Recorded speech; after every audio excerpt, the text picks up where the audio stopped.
Part of me didn't even want to make this video. What is up, you guys? It is your boy, Phoenix Brent here. In today's video, we're going to be talking about the loss to the Denver Broncos, 26-34, and I am just frustrated out of my mind about this game because looking at this game, we should have probably won this game, I feel like. And it's really kind of all I have to say. But before we get today's video, like and subscribe. You're on the road again to 700 subscribers. But anyways, that out of mind, let's get into the video. And I want to start off why the Broncos didn't make us lose this game. We lost the game. And what do I mean by that exactly? The turnovers, the penalties, the dropped interceptions, the dropped catches, all of that resulted into us losing this game. And let's start up with the penalties. I'm just frustrated out of my mind. We had around 6 to 8 penalties in this game, and it's not acceptable. I'm sorry. We had the false start penalty for one during the final drive. That held us back significantly and was kind of the final dagger. We had a flag on special teams, flags on the defense that made Broncos drive down the field and score touchdowns. Like, if it weren't for flags, potentially the score right now could have been like, 27 maybe to like, let's say like 2 more touchdowns for us. That would be like 44. 27-44. That sounds a lot different, doesn't it? Instead of us losing, we would have won that game. And the refs were not good in this game. I will admit to that. But, like, for example, the fact that the Denver got like a couple of calls away from them was absurd. But that's kind of whatever. And injuries. I don't even want to talk about them, but I kind of do have to. Injuries are right now probably going to make this team potentially could miss out on the postseason entirely. Janie Reed, he was banged up during the end of the game. Christian Watson left with a chest injury. Micah Parsons left with a knee injury. That was the most scariest one of them all. Quay Walker got banged up. Like, we had Zach Tom was injured as well during that game. I think with an oblique injury. We had so many injuries. And that was kind of part of the problem with this game. And another problem with this game was the offensive line. I was talking to my dad while I was watching this game. Like, the fact that we've used so much draft capital to address this offensive line, and yet we are going to probably look back at the drawing board in terms of the offensive line, is not a good thing. Sean Ryan, I guess he's an okay backup. Rashawn Walker, he's probably not going to be here next year. And then Aaron Banks is just not a guy who I really want to guard. So that means we have Anthony Belton and Zach Tom are the only cornerstone offensive linemen on this team. That is not a good thing to say. I guess this will Elton Jenkins as well. I forgot about him. So we have Elton Jenkins, Anthony Belton, and Zach Tom. Rest could honestly be replaced. Aaron Banks is, in particular, the most frustrating out of them all. I think he had 2 holding penalties during the game, and I just can't say I'm not frustrated. I think, to me, personally, the Packers and Aaron, I think the Packers' worst move during the offseason was signing Aaron Banks. I just don't really see any move would have been worse than that.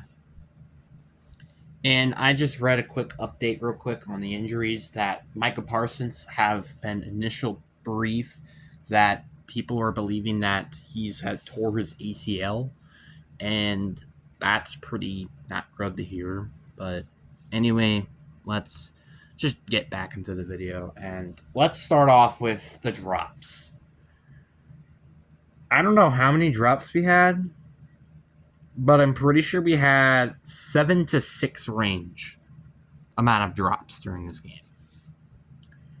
One of them resulted into an interception. Talking about you, Dotavian Wicks. It's just so frustrating that we drop the balls when it matters. This is just ridiculous. It felt like this during the Philly game, the New York game, and now this game. When the lights are on, this receiving core looks like the 2023 Packers. Or actually not the 2023 Packers, the 2022 Packers. During the first half of the season, where they were just constantly dropping balls over and over and over again. That's what this receiving unit looks like. Every receiver, except Christian Watson, who left the game, and Matthew Golden, who had been thrown the ball to, dropped the pass during this game. And Dobbs. I don't think Dobbs dropped the pass to him.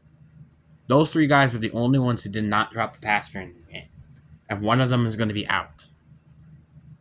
Reed, he dropped the pass. Wicks dropped the pass, turned that into an interception.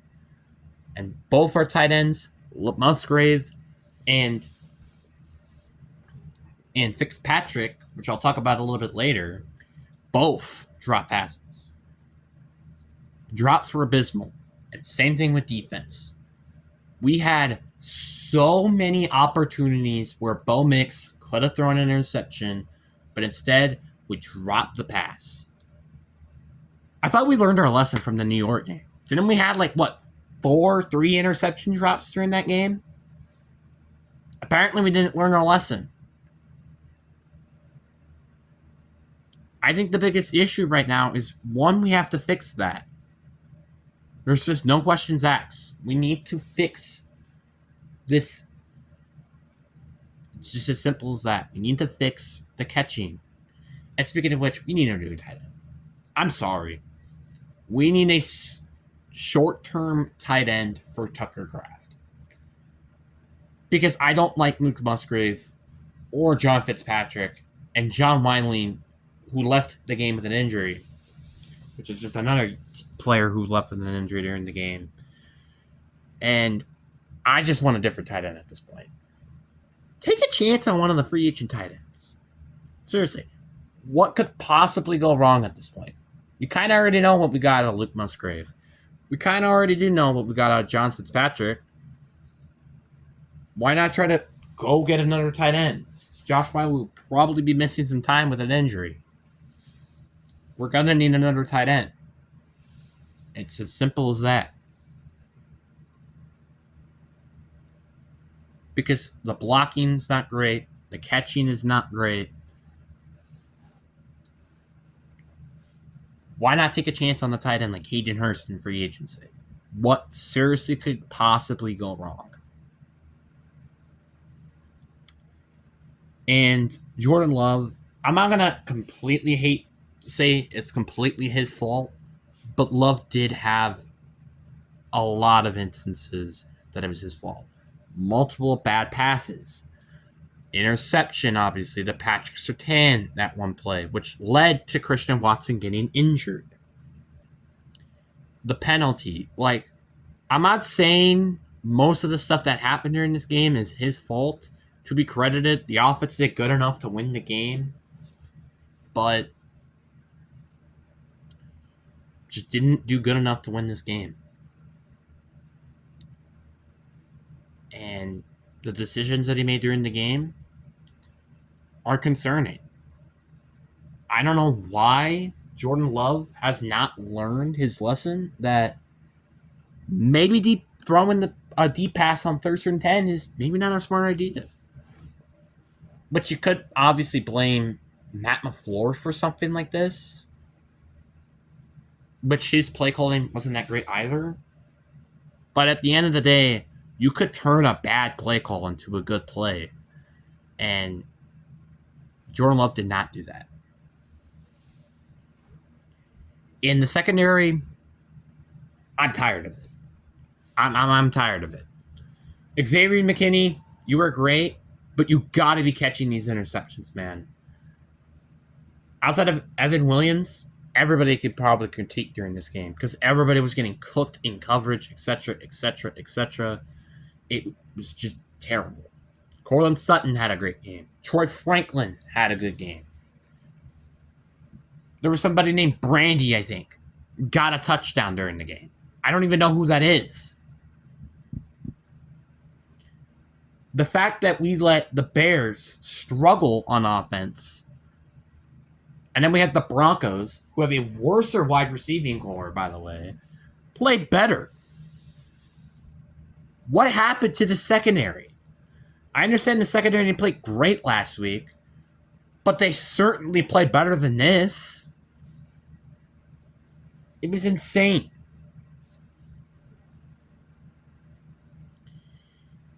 And the crazy part about it is, I think the one problem, and this has been a problem now for the past 2 weeks, is containing the quarterback from scrambling outside of the pocket. This has been a problem with this defense for now 2 weeks straight. We struggled stopping Bo Nix to getting outside the pocket, and Caleb Williams, who, funny enough, is who we're going against next week. In Chicago, I think. And we have a short week to prepare for this game after the Bears just dominated the Browns, who we lost to in week 3. I can't express enough how much this next game is a must-win. If we win, we have a high chance of winning the division. If we lose this game, there's a chance in some reality somewhere we could miss the playoffs. I'm not kidding when I say this. This is a must-win game. If we win this game, we are guaranteed the playoffs and potentially the division. If we lose this game, next 2 games are must-wins to make it to the playoffs. I'm not kidding when I say this. Because you have teams like the Bucks, the Panthers, the Lions, the Niners, and the Bears, obviously, and the Seahawks, all competing for wild card spots right now. Heck, even the Cowboys. All of those teams right now, they're competing for a playoff spot. We have to, and when I say have to, we have to almost win out for the rest of the year. If we really want a chance to win this game, we have to win out. To win the division, we have to win out. Our 1 seed chances are pretty much gone with the Rams beating the Lions. It's as simple as that.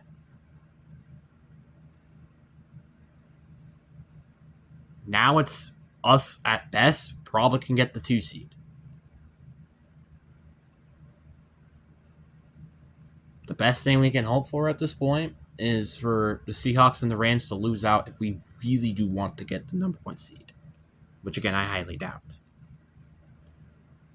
And honestly, if I'm the Packers, I'm hoping for the Rams to win, because we proved that the Rams we can easily beat.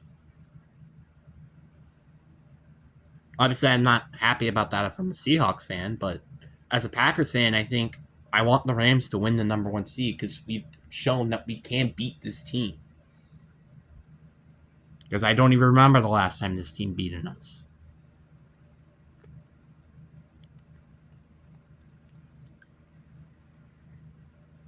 And yes, I understand the Denver Broncos, they're a good football team. All right, I'll give them credit. They had a very good game. But I can't say that they had a perfect game. And we just didn't take the opportunities. It's like a game of chess, right? I've said this before. Football is a chess game. If you make a blunder, you try to take advantage of a blunder, not have missed opportunities like we did multiple times during the game. That is simple as it is.